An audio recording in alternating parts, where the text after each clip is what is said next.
Ukraine যুদ্ধের ধোঁয়া, ধ্বংসস্তূপ আর অনিশ্চয়তার ভেতরে দাঁড়িয়ে আজকের বিশ্বের অন্যতম আলোচিত নাম ভলোদিমির জেলেনস্কি। একসময় তিনি ছিলেন টেলিভিশন পর্দার হাসির মুখ। তিনি আজ বাস্তবের এক যুদ্ধ বিধ্বস্ত দেশের মুখ। এই বৈপরীত্যই তাকে ঘিরে তৈরি করেছে বিস্ময়, সহানুভূতি আবার তীব্র সমালোচনার এক জটিল মিশ্রণ।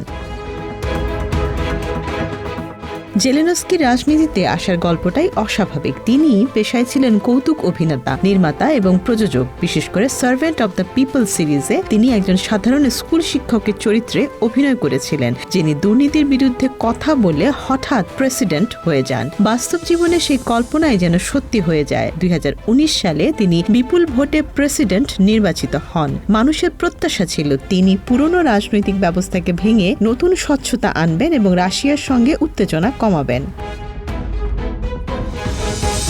কিন্তু ইতিহাস অন্য পথে হাঁটে। 2022 সালে রাশিয়ার ইউক্রেন আক্রমণ তার নেতৃত্বকে একেবারে অন্য স্তরে নিয়ে যায়। যুদ্ধের শুরুতে জেলেনস্কি দেশ ছেড়ে পালিয়ে যাননি, বরং কিয়েভে থেকে ভিডিও বার্তায় জনগণকে সাহস জুগিয়েছেন। এই দৃশ্য তাকে বিশ্বজুড়ে এক প্রতিরোধের প্রতীক বানায়। অনেকের কাছে তিনি হয়ে ওঠেন এক যুদ্ধকালীন নায়ক।